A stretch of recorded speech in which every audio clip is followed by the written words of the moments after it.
Good afternoon, fancy meat computers. How's everybody? How's everybody on this your greatest Friday of the month? Doop doo doo doo doo. Wah wah.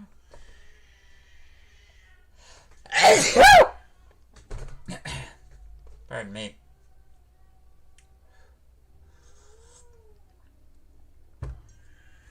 So the baby caught the cold, which is just the cutest thing. Because, like, he doesn't sound very cute at the moment because, his mom's trying to get him down for a nap, but, Yeah, it's like he's just kind of like, sort of half opened eyes and you know, like a little bit of snot. It's like just amazing. It's so fun. I'm actually really, really glad that he has a cold, because like the one thing, like first of all, he's old enough now to be able to handle a cold because he's like 7 months as of the first, and number two, like the immune system is like a muscle. If you don't exercise it, then you lose it, right? So it's really good for him to be having a cold right now. And we'll keep on top of it, make sure it doesn't get out of hand. Yeah.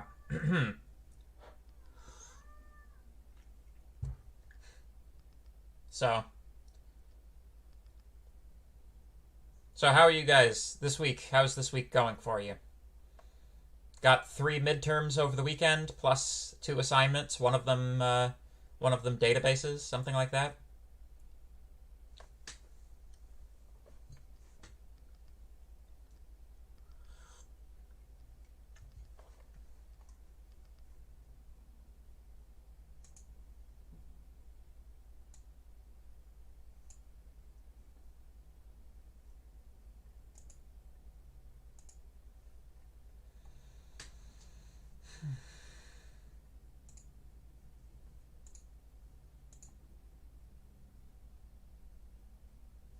Boy. And 3SD3 due on Monday. Gross.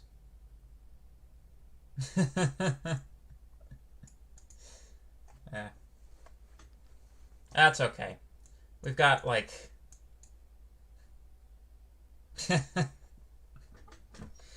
oh man. Hi, Mark. This is kind of fun actually. Having us like just like 5 or 6 people, but they all like consistently show up and like we actually talk. That's. I would prefer if the rest of the class were coming to the class. Like this class has like 120 people in it, I think. So the fact that we're down to like, you know, less than 10% of the class remaining, with like, about a month of class left to go, you know. I don't know. I was just doing this chit chat thing I do before we get started with the lecture proper. Um, I asked if you had like 3 midterms this weekend to do or something. If that's why everybody was away. That was what it was in my brain, but I didn't say it.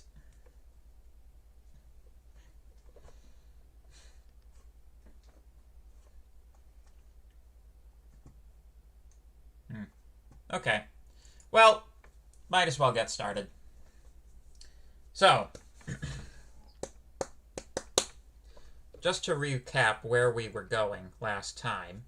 Um, so we've been talking about our very simple programming language based in lambda calculus, and we've been getting into adding some additional constructs, like adding a base type that's supposed to hand wave away all of our basic types like booleans, integers, reals, etc., etc. We then talked about the unit type, which is basically like a void type. We're going to use it for certain operations coming up. Um, huh, that's interesting. Is the latency pretty bad?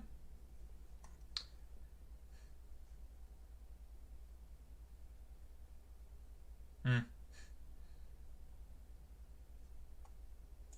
Yeah. Well, at least the 3MI3 assignment this time isn't bad, right? That's not bad. I tried to make it not bad. Uh, so, so anyway, our goal here, essentially, what we're trying to put in place, is all of the necessary components for us to have a very interesting conversation next week about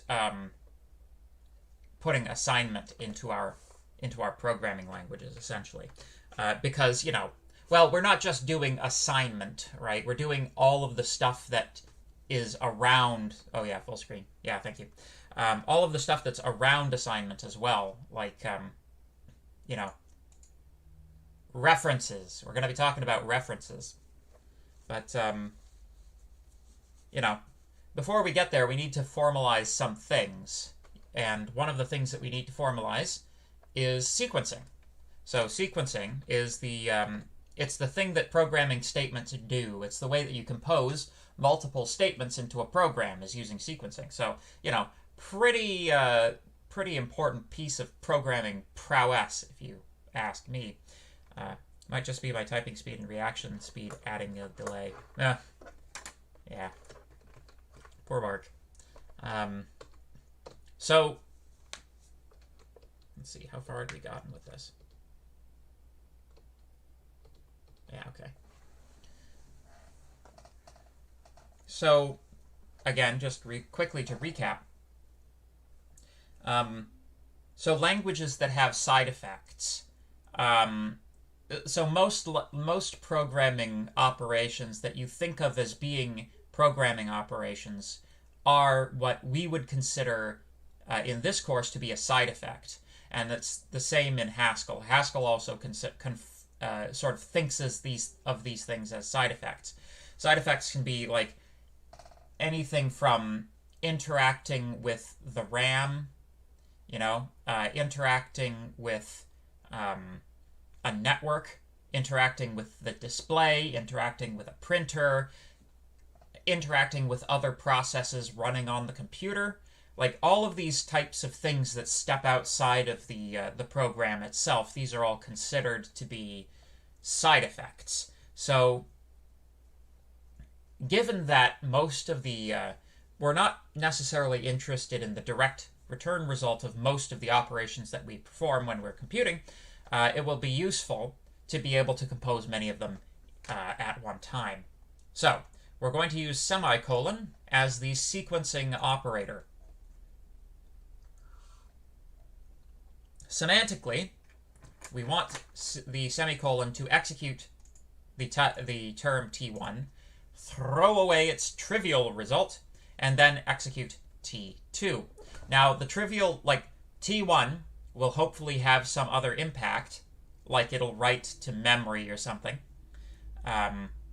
so that it's, there is a purpose to including it, but the thing itself will not evaluate to anything that's important or useful, so we can throw away what we have, right? So, in terms of typing, we expect T1 to eventually evaluate to the unit type, and we don't want to make any constraints on T2. So, in general, there are two approaches to formalizing this. We can either define a new term for it the way that we've been doing so far, using typing and evaluation rules and adding to our syntax, or we can define the sequencing operator as a derived form.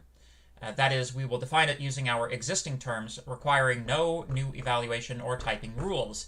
And as we all know in this course, in order to prove type safety or to prove determinacy of evaluation or any of those interesting and useful properties that we want to maintain, the complexity of the proof for that is proportional to the number of rules that you have. So, the fewer rules, the easier it is to prove.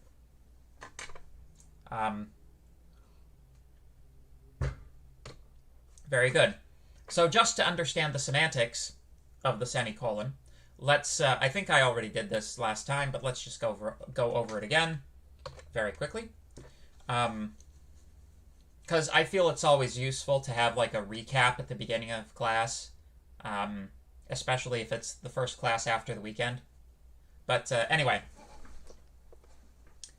so if we want to add semicolon to our grammar, very, very easy.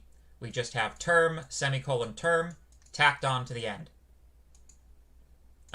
If we want to add evaluation rules, then we would have two of them. Number one, since we expect T1 to eventually be evaluated to unit, we need some mechanism for actually evaluating it. So we have a congruence rule, e-seq, I'm just going to call it sequence, e-sequence. So if T1 can be evaluated, you can evaluate the whole thing that way. We also have the elimination rule for the sequencing operator. So if you have a unit, remember the unit literal, like the unit value. If you have the unit value as the first term, you can throw it away and be left with just the second. Ta-da! So, in addition to that, we have the typing rule. We want T1 to have type unit. We want T2 to have some type T2. And as a consequence, the sequencing of the two terms will yield T2, because again, we're throwing away T1. So, of course, if this course has taught us one thing, it should always be to seek to minimize the number of terms in our language. Each term we add makes it more cumbersome to prove properties of our language. And there's an analog to this that just occurred to me. Y'all might be familiar with the difference between a RISC processor, or not RISC. Yeah, RISC. So with respect to computer processors, right? You have kind of full instruction set CPUs, and you have reduced instruction set CPUs, right? The full instruction set CPUs are things like your Intel or your AMD. I'm not actually sure about AMD, but Intel for sure. Intel processors are full instruction set CPUs. Consequently, they are very large and very complicated and expensive. Reduced instruction set CPUs use a far fewer number of direct CPU instructions. Because they use far fewer instructions, they can be very, very small and very, very cheap. And because of this, they've been adopted very broadly in, for example, the smartphone market. That was the highlight of second year, RISC-V versus NASM. Yes! Yeah, exactly. So the analogy that I'm trying to draw here is that you want to try to reduce the number of terms in your inner language in the same way that you want to reduce the number of instructions in your instruction set for a CPU. It just makes everything simpler, right? But yeah, so that being said, as any of you who have programmed in assembly language can clearly say, it's not a lot of fun. You know? In order to program effectively and be competitive in the modern programming jobs environment, you have to be able to use all of the abstractions that the languages provide to you, and the languages are required to provide you good abstractions. So we're kind of building up the difference here between the external language and the internal language. That's what we're doing. Remember, the title of this topic is External versus Internal Languages, so this is an important concept. So, sequencing can be captured within our existing semantic by using the following expression. So we can define T1 sequenced with T2 as lambda x of type unit, T2 with T1 applied. So remember, with our call by value semantics, this guy was going to have to be fully evaluated prior to substitution. That's the semantic. So, in the same way that with these rules, you have to fully evaluate T1, and it has to evaluate T-unit before you eliminate the sequencing. With this, you have to fully evaluate T1 to unit, because it has to evaluate T-unit, because it's of type unit, before you throw it away, because presumably X the idea is X is a variable that does not occur in T2, right? So we're not subbing T1 in anywhere. We're just sort of doing a blank substitution where nothing is actually substituted. This phrase, of course, throws away T1 once it has been evaluated to a value under call by value semantics and simply yields T2. Bing, bang, boom. So, this is a very important slide. External versus internal languages. So, derived forms are everywhere in modern programming languages, where they are often called syntactic sugar. Even assembly languages have them. They allow the programmer to use the language more easily by providing abstractions of the language used by the compiler. Ultimately, however, programs must be desugared before object code generation. Higher level constructs are therefore replaced with equivalent terms in the inner language. This forms the distinction between the external language, which is the language of the programmer, and the internal language, which is the language of object code generation. So, to state this another way, so far we've list comprehension. Yes, yep, a list comprehension syntactic sugar.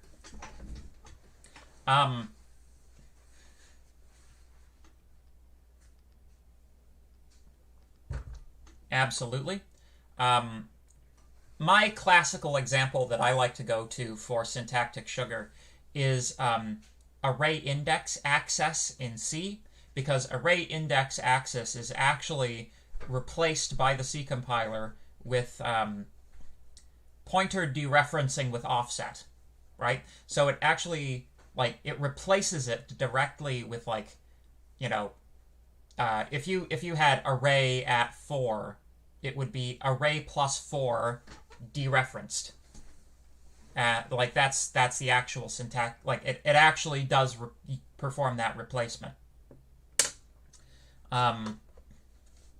So yeah, like, so you have the external language, which is the world of the programmer, right?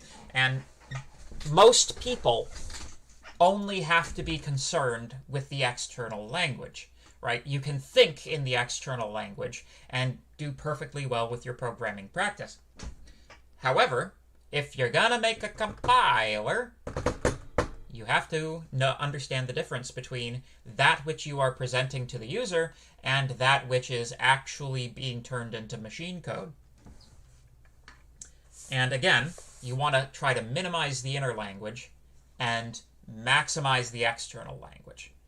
But you can't add anything to the external language that isn't expressible in the internal language. So the internal language has to expand when you're adding constructs to the external language that can't be expressed in the existing semantic. That's why we're using lambda calculus as the internal language, because lambda calculus is Turing complete and it contains everything that you need in order to perform any computation. But it's a pain in the ass to work with. So we're going to build up the external language in terms of the internal language. Does this make sense? This is a very, very key concept in this course. Does this make sense?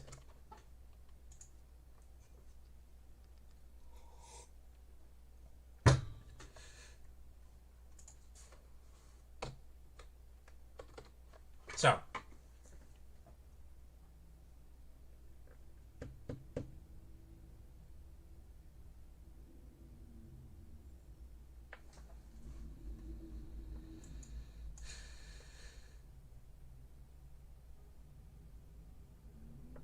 Photex flashback.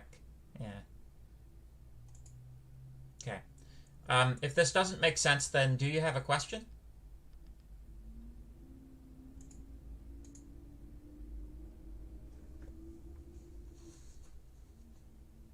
Can't even phrase a question?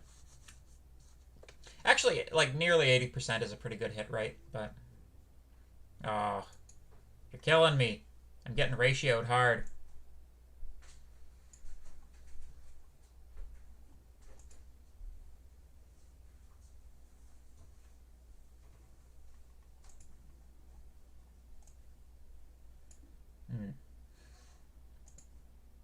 Yeah. So, I think perhaps this might make more sense if we look at an example, or look at a proof that uses that. If we look at a proof that sort of understands the difference between the two of them, or at least look at some theorems. Maybe this will make more sense. But okay, so in order to ensure language safety, it is necessary to demonstrate equivalency between the internal and the external semantics of the language. This makes sense, right? Biggest complaint of this course is people don't know how to ask what they're confused about and just stumble into an analogy that helps. Yeah.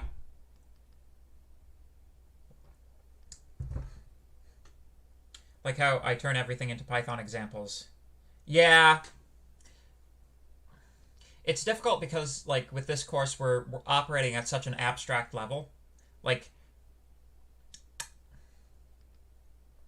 yeah. It really, like, I can't think of a way to phrase it any simpler than the compiler speaks a different language than you do, and you have to translate from the language you speak into the language of the compiler before you actually compile it. Does derived form just mean that it is part of the external language? Yes. Well, yeah, it's a little more subtle than that. So, with the external language, we can behave as if all of this stuff exists, right? So the external language will be composed of all of these guys, but we use this definition to get to the internal language, which is composed of pure lambda calculus. Does that make sense?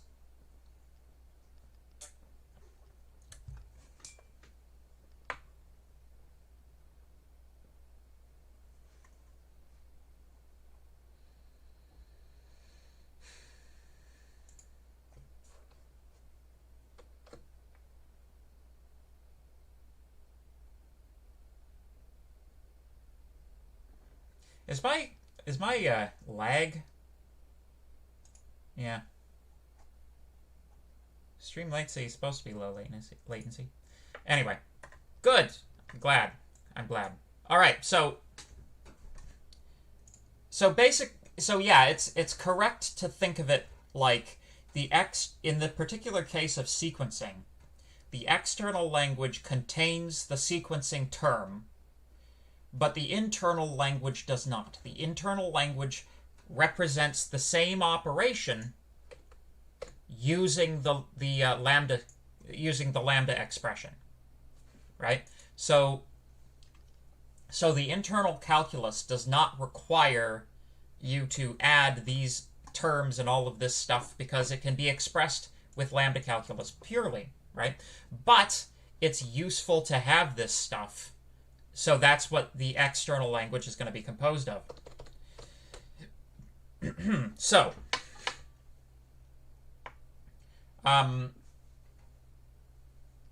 we're going to try to, or at least we're going to present the idea of how you would go about demonstrate, like, what do you need to demonstrate in order to demonstrate equivalency between the external language and the internal language, right? Because obviously, we've now bifurcated the language, right? We've split the language. We now have two languages that ostensibly are trying to tell us the same thing, right? The external language and the internal language, hypothetically speaking, are supposed to be the same thing. It's just, they're just expressed differently, right? We just have, one has synonyms and, but, so in order to demonstrate that our new term is valid, is a valid extension, and is expressible as the internal language, we need to encapsulate that idea in theorems. So, in a real language, this would equate to demonstrating equivalency between a program and its compiled object code. So, I kind of lied, So there's the language that you, the programmer, program in. There's the language of object code generation, but the object code itself is also a language, right? So basically, the compiler will have an internal representation for its own language that it uses to generate the object code. But once it has generated the object code is in the language of the CPU, right? So that's like, so we're actually talking about 3 layers here. But for now, let's just talk about the difference between the external language that we use and the internal language, which in this case is like pure lambda calculus. Purely typed, simple, pure, simply typed lambda calculus. So, theorem. Sequencing is a derived form. So, define lambda e as the external calculus. This language will be composed of simply typed lambda calculus, enriched with the following things: the unit, type, and term, and the terms T1 sequenced with T2, and the rules E sequence next, and the typing rule T sequence. So all of this stuff that we have got, all of this stuff, we are throwing that into pure lambda calculus plus unit, and we are deriving, and that will compose our external language. Our internal language will be composed of the simply typed lambda calculus plus the unit type only, right? So the internal language does not have a sequencing operator.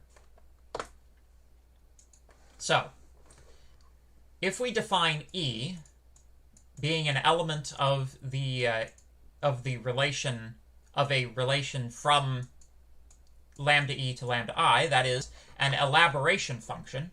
So E is a function which maps from lambda e to lambda I, right?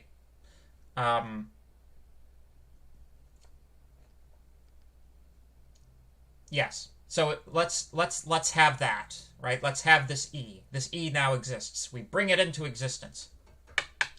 This thing works by replacing all instances of T1 sequenced with T2 with the equivalent lambda expression, which is lambda x of type unit T2 with T1 applied.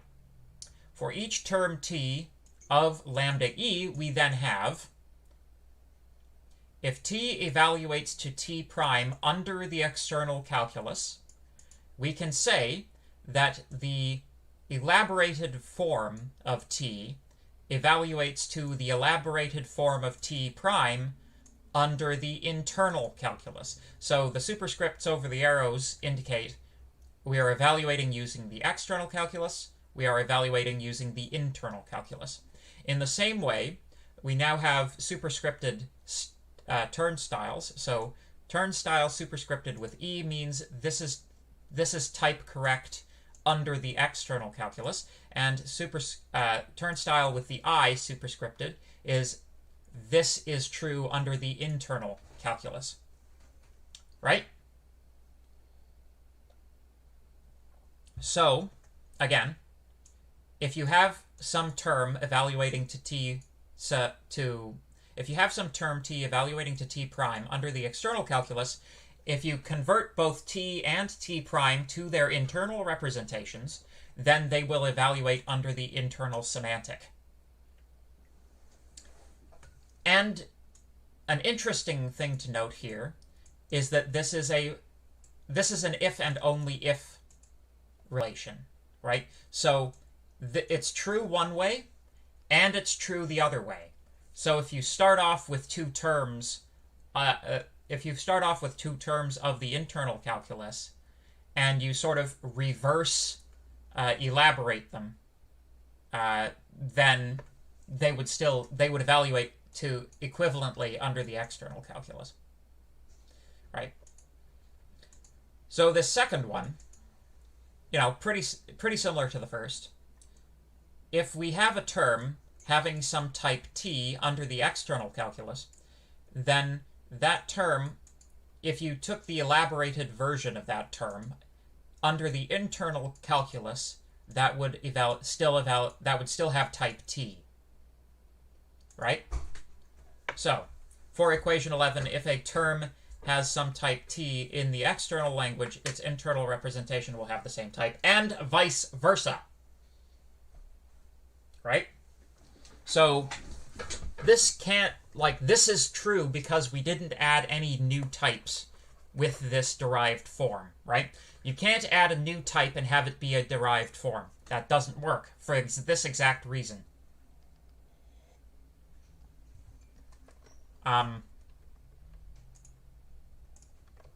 Does this make sense? I'll give you a sneak preview of assignment 8. All right? In assignment 8, I ask you to perform the proofs of these.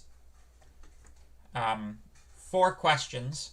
First, prove this to that, then prove that to this, and then do the same with typing. This requires external and internal language to have the same set of available types. Oh, yes. Oh, yes. Yeah, the internal language and the external language need to share a set of types because, like, let's say that you had some type in the external language and not in the internal language. Like monkey. Something can evaluate as type monkey under the external language. But there's no equivalent type monkey in the internal language. So if you had a type that evaluated to that term, since that term doesn't exist under the internal calculus, there's no way for it possibly for that type to be derivable under the internal calculus. So that would break this relation, which would mean that you would not be talking about a derived form. Right? Make sense?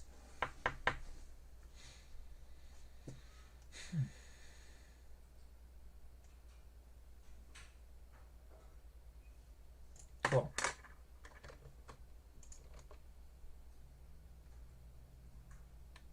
All right. So, how can you have extra types in the internal language? No.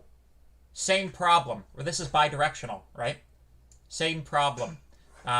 If you have a type that's derivable here and not derivable here, if you have a term that evaluates to that type, which presumably you would because it's derivable, like if that type is occupied by at least one term, that term will make this not true, which means that it's no longer a derived form because this is a bidirectional implication. Yeah. It's useful, though. Can I understand the concept of internal and external languages as something like that? Internal language implicit, external language explicit. So, internal language X for X in range 5, external language 0, 1, 2, 3, 4. I would say that you've got it reversed, right? Yeah. So I would say, so you're using a list these are Python, this is a Python list comprehension, right? So first of all, a Python list comprehension represents instructions, right? So these two are not equivalent, right? The Python list comprehension,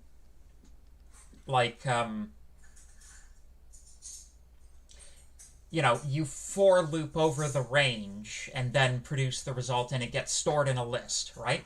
The internal representation of this would be something like if you were to take this and desugar it, you would get something like, list L is equal to empty list for X in range X, append, L dot append X, and then, return L. That would be the internal representation of the list comprehension. It's not, because, what you've got here, 0, 1, 2, 3, 4, that's a calculated result, right? So what, like, to say that the two of those are equivalent is to perform the calculation, but we're not actually performing the calculation here, right? We're saying which operations are equivalent to each other. Yeah.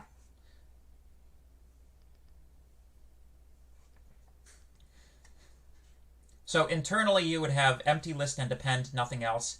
External made, yeah.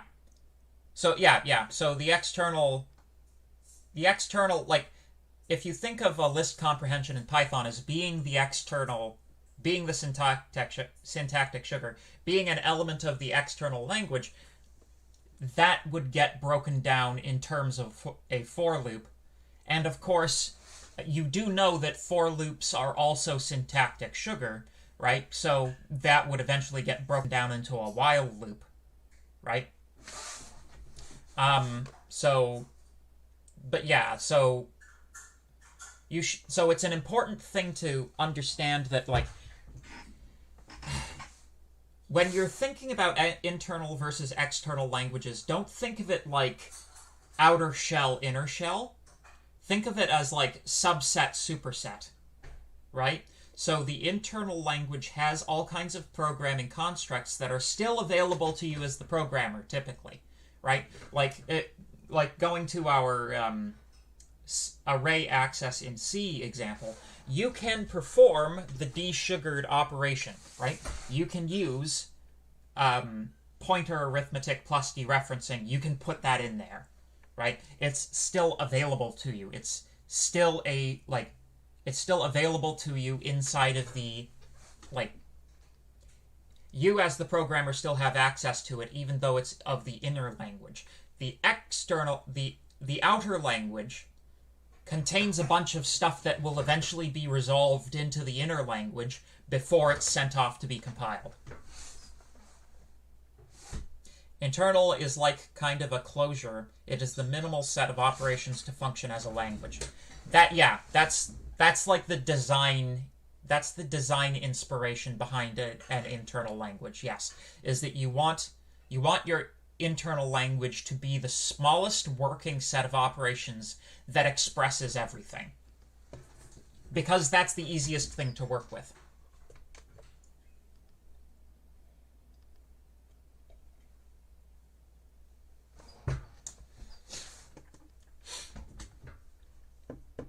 Does that make sense? Hopefully that makes a certain amount of sense.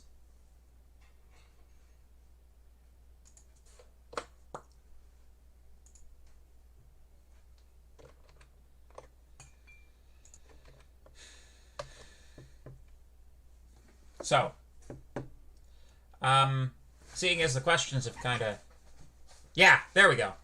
Good. Actually, that was a really good question, so thank you for asking it. I'm sure everybody in the class benefited from hearing the answer to that question.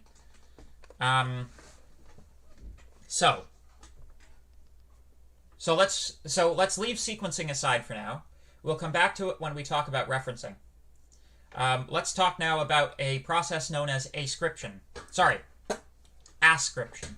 Ascription is to imply that it doesn't have a you can't write it down. But to ascribe to something is what we're talking about, right?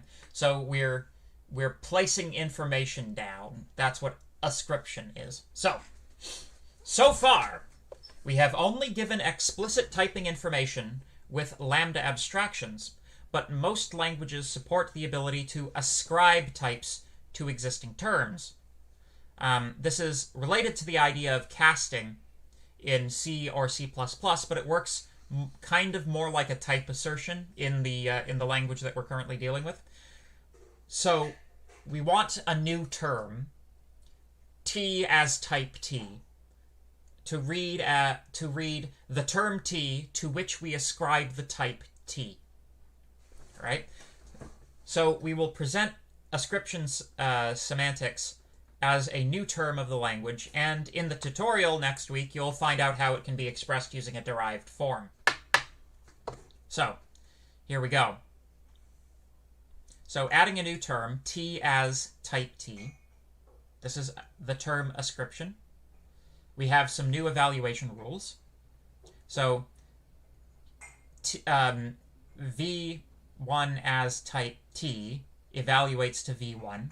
So we essentially, as soon as, and sorry, let me continue.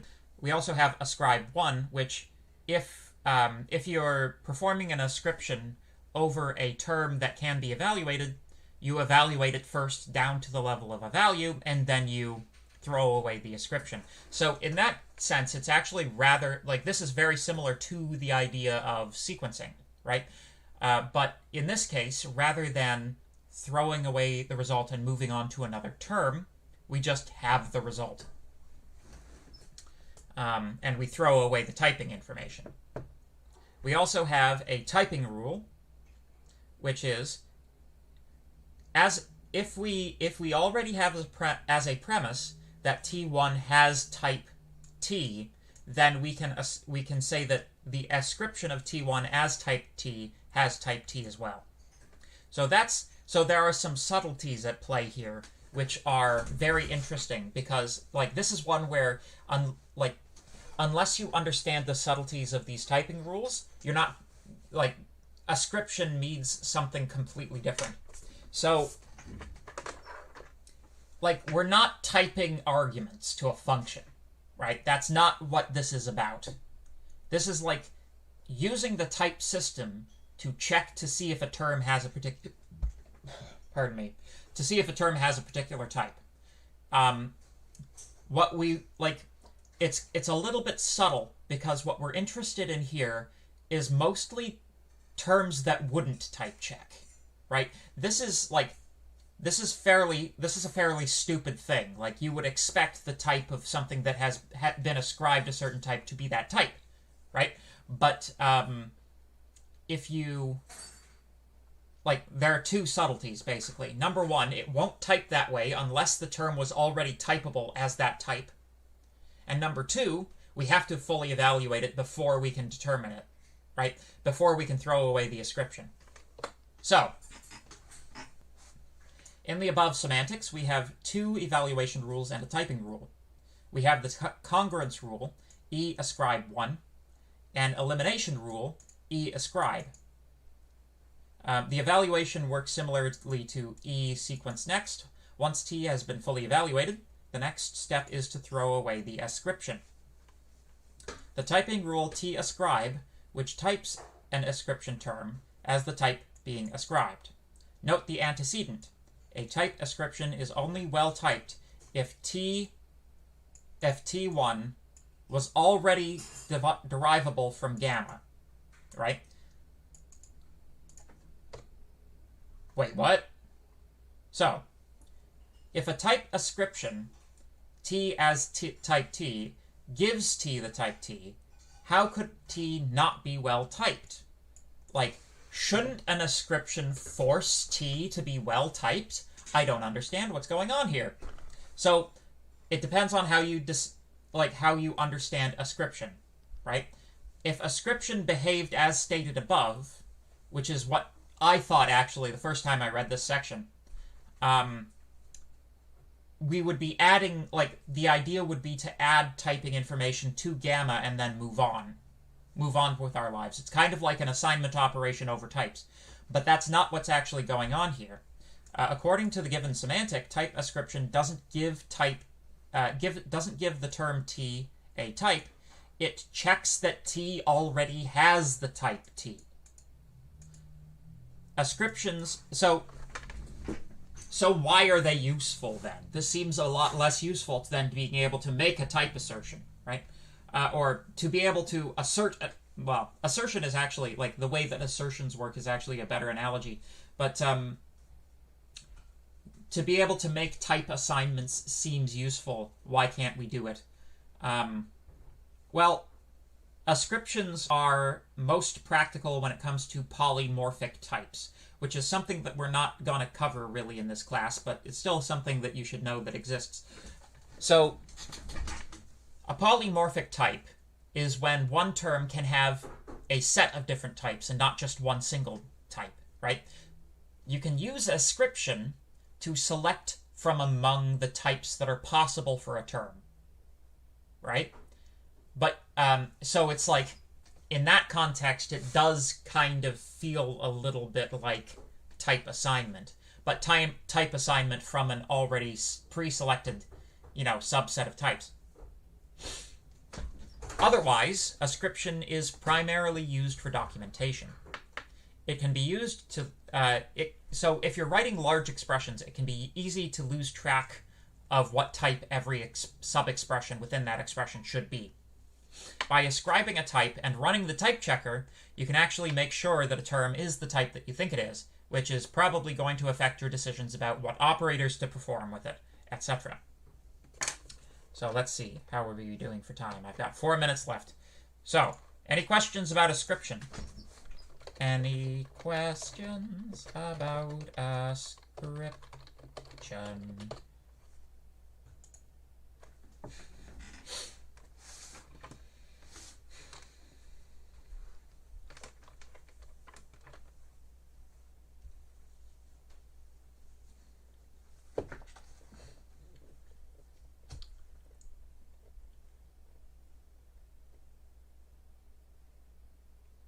By the way, if you're the type of person who likes to review material, here comes MyPy and Python type hinting. Yeah, no kidding, right? Except, like, Python type hinting doesn't even go that far, right? Because, like, with ascription, this introduces the idea of, like, wrong terms, right? Or, like, what an ascription is really good for is, like, pulling out an inconsistency in your types as established, right? You can establish the existence of a type inconsistency using ascription that wouldn't otherwise show up, right? But yeah. Would we actually be able to have polymorphic types with our current setup, since they are supposed to be deterministic? No! Our current setup is called simply typed lambda calculus for a reason, right? Because it's simply typed. But I'm intending towards the end of the course, I'm planning on doing a survey of some of the advanced topics in the text. So like we'll talk about like subtyping and polymorphic typing. And we'll talk a little bit about type reconstruction and that kind of thing. So,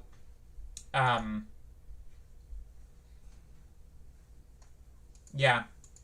Oh, hi, Joe. So yeah, no, polymorphic typing, like we need more. We need to add quite a bit more to our pure calculus in order to get to polymorphic types. But once. Like, if you continue to study this stuff after you leave this course, then you'll be glad that you know what ascription is. It's purely documentation driven. It doesn't go past that. I know, right? So stupid. It's like Python. If you're gonna not have a type system explicitly, then don't have a type system explicitly. Don't tease me with these ascription-looking things. Python. Ugh. Like when we got a T shape, got a T of type shape, we can do T as circle to assert that it should be a circle shape and run the type checker. Yeah, like stuff like that.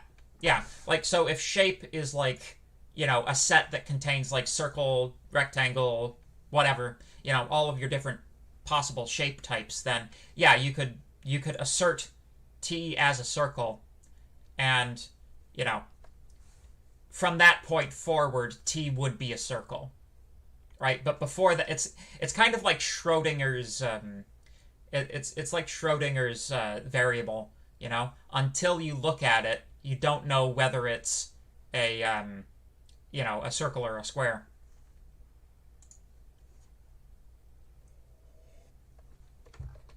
So, let me see. We're out of time. So, next time we'll talk about let bindings.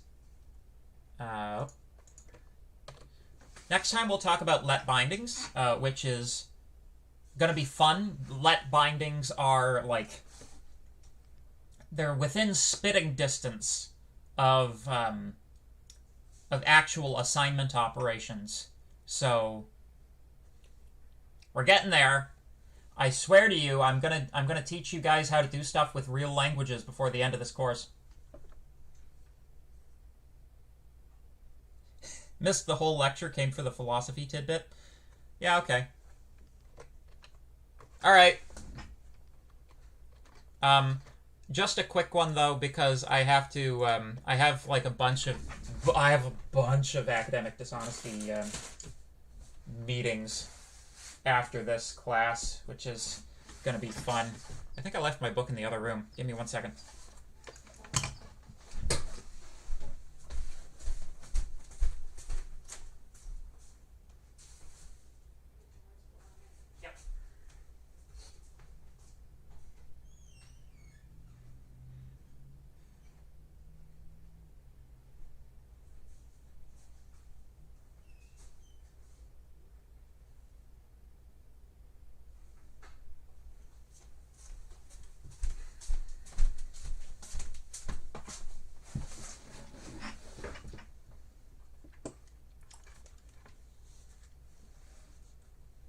Yeah.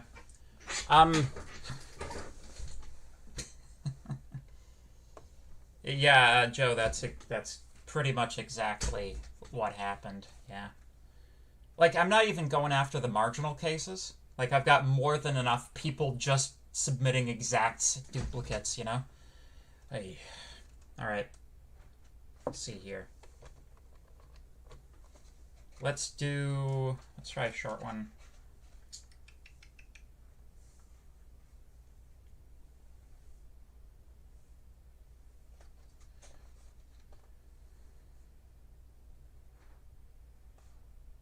Okay. This is 19. Alright. 19 of the Enchiridion. You can be invincible if you enter into no contest in which it is not in your power to conquer. Take care, then, when you observe a man honored before others, or possessed of great power, or highly esteemed for any reason, not to suppose him happy, and not be carried away by the appearance. For if the nature of the good is in our power, neither envy nor jealousy will have a place in us. But you yourself will not wish to be a general or senator, or consul, but a free man. And there is only one way to this, to not care for the things which are not in our power.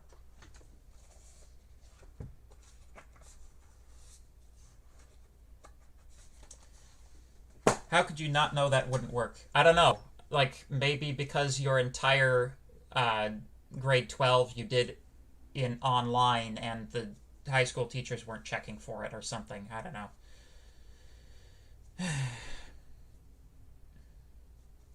Yeah. Anyway, so I'm going to log off here. Thank you very much, everybody.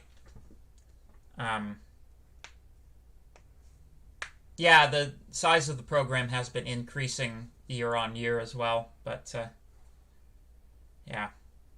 Take her easy, folks.